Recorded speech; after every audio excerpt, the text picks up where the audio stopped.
अब यहाँ पर देखिए दोस्तों, एक स्टार फ्रिज, 1 स्टार फ्रिज कितने वाट का होता है।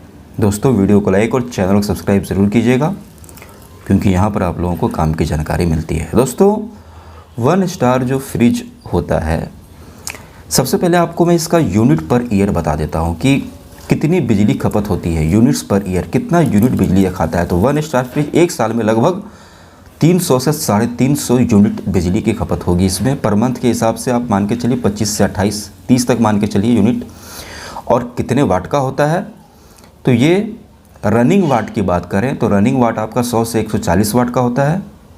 1 स्टार फ्रिज की बात कर रहा हूँ। और पीक वाट जो होता है, पीक वाट, वो 250 से 300 वाट तक जाता है।